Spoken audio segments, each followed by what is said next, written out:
Bucknutters. Welcome to the Bucknuts Morning 5 here on Monday, October 15th, 2018. I am Dave Biddle. Very happy to be joined by Steve Helwagen. Steve, we are 7 games into the college football season. Ohio State's defense is pretty bad, especially for their standards. I mean, ranked 57th in the country in total defense, 9th in the Big Ten. They allowed Minnesota to just run right at them at times. Just, what do you see from this defense? What can be done about this defense, Steve?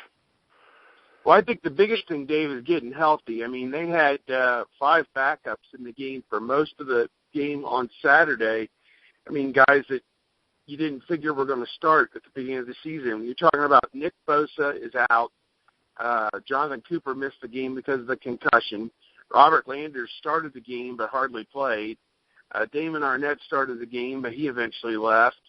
And who am I missing? Malik Harrison did not play at all because of the concussion-like symptoms as well. So you're down 5 starters on paper. Now we know Bosa has been out. That was the 4th week in a row, and they've had to work around that with Chase Young, who is somewhat of a great find, obviously. And it's nice to plug in a potential All-American when you lose an All-American, but they don't have depth like that at every position, Dave, unfortunately.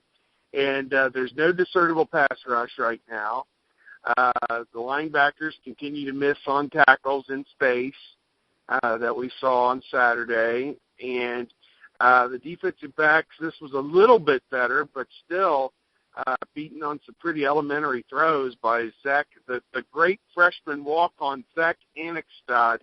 Just wait till this Peyton Ramsey and Zach Anixtad grow up, and then we'll see what they do against Ohio State's defense. But at any rate, going in this week against David Blau, a guy who's already got a 500-yard game to his credit this year against Missouri for Purdue, makes you wonder. And here Purdue's playing its best football. They just whacked Illinois. I know Illinois is no good, but Purdue is really feeling itself right now. So my guess is they're going to put a lot of pressure on Ohio State's defense again this week.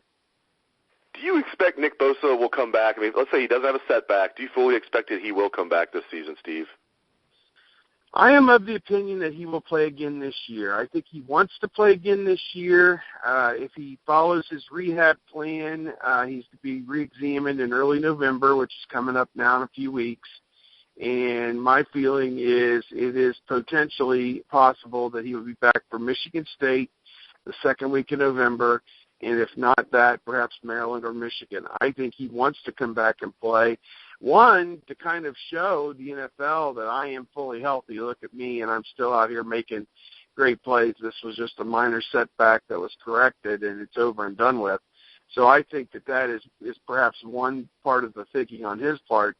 But I think he also is itching to get back out there with his guys. He was on the sideline on Saturday, very animated and trying to, help get this team over the hump. And I think that, he's a team captain. He wants to play. In his mind, I think everybody, by his own admission, he was leaving after this season. He never announced that, but it was pretty much a done deal. So I think that, if it's possible, I think he'll play again. But he doesn't know anything. I mean, if he can't play, he can't play. So I think that's kind of where that's at right now. I just want to get some updated predictions on how you think this season is going to play out. Coming into the year, I thought Ohio State might lose a game, but I did predict them to win the Big Ten championship, with a 12-1 record, and they would make the college football playoff. I don't know if they can, lose a game down the stretch and still make the college football playoff the way they've been looking, and the fact that TCU, that's no longer a quality win. Just what are your updated predictions? Do you think this team is going to win the Big Ten title or not? Do you think they're going to make the college football playoff or not? And just run through some updated predictions for me, if you would, Mr. Helwagen. Yeah, I think I had them losing to Penn State. I felt more than likely in the preseason. I think that there's still a loss out there that could happen, potentially at Michigan State. Michigan's playing great football, but the game is in Columbus. Michigan State, their season was kind of on the line. I mean, they had already lost the Big Ten game, and I was very impressed with the way that they pulled that out. I think Penn State, their hopes of representing the East are pretty much done now with 2 division losses. They're going to be behind in any kind of tiebreaker with anybody, and I would require Ohio State to lose 2 more games here down the stretch, so that's not going to likely happen. But, I think a loss is potentially possible if they can't get some of these people healthy and some of these things corrected. I mean, this is as simple, really, as getting Nick Bosa back in there. If they get him back in there and you have a meaningful pass rush, that changes everything. I think you have to understand, too, if and when he would come back, is he going to be in game shape to play 30 plays, 50 plays, whatever it may be? So I think you have to kind of take that with a grain of salt, that he may not be the solution that everybody is pining for just in and of himself. But very excited if they get him back. I think they still run the table. Wisconsin, whoever comes out of the West, doesn't seem like they're going to be much of a challenge. The toughest games are at Michigan State and Michigan. Nobody from the West. I mean, Iowa's starting to play some pretty good ball, but they need help. They need somebody else to beat Wisconsin. And so, yeah, I don't know. I think it looks good for Ohio State. I'm still going to say 13-0.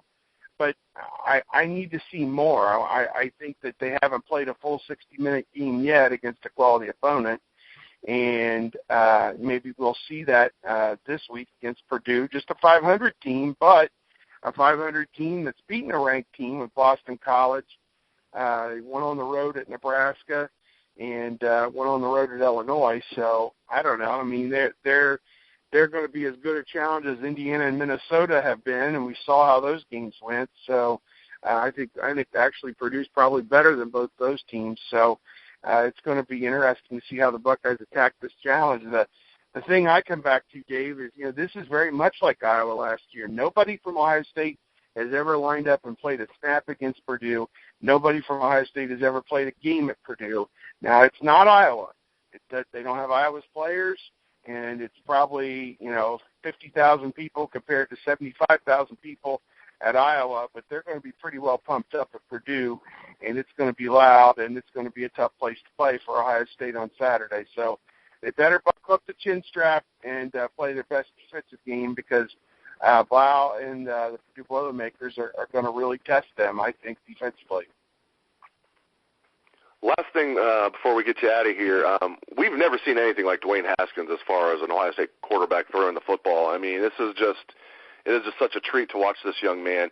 Even Troy Smith's Heisman year, it wasn't like this. I mean, back-to-back games where he's 33 of 44 for over 400 yards. I mean, it's just ridiculous what he's doing.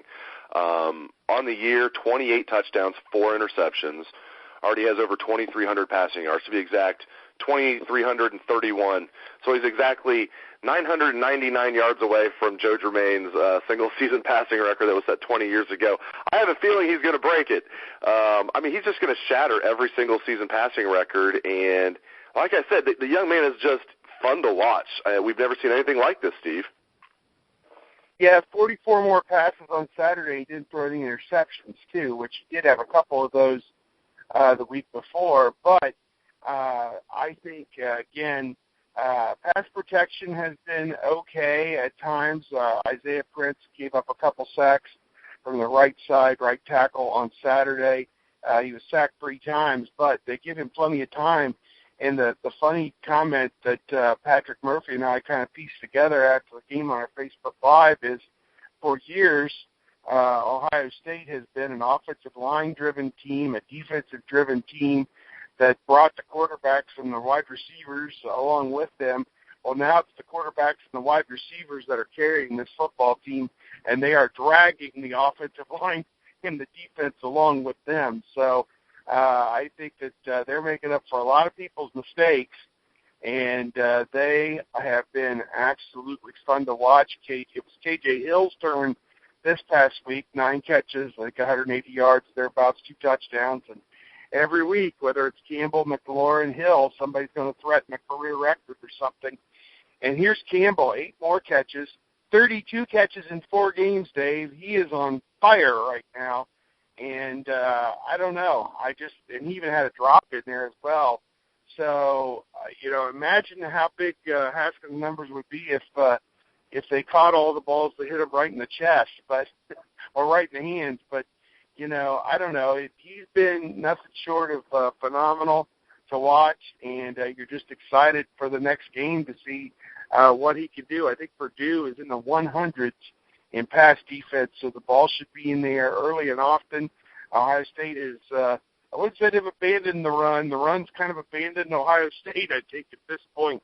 And, you know, this is the thought. People worry about getting into November throwing the football in bad weather.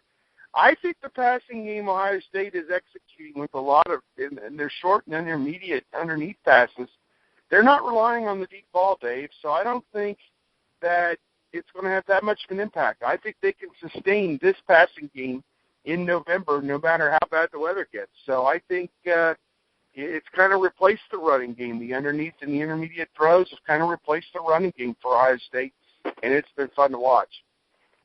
We will interview Urban Meyer today, as usual, 11:45 a.m., so make sure you keep it locked to Bucknuts for full coverage of that. Thank you very much for the wisdom of Steve Helwagen. I really appreciate you dropping by, Steve, and thanks for our listeners out there for tuning in. I appreciate that as well. Hope everyone has a great day. Let's hear that Buckeye swag, best damn band in the land.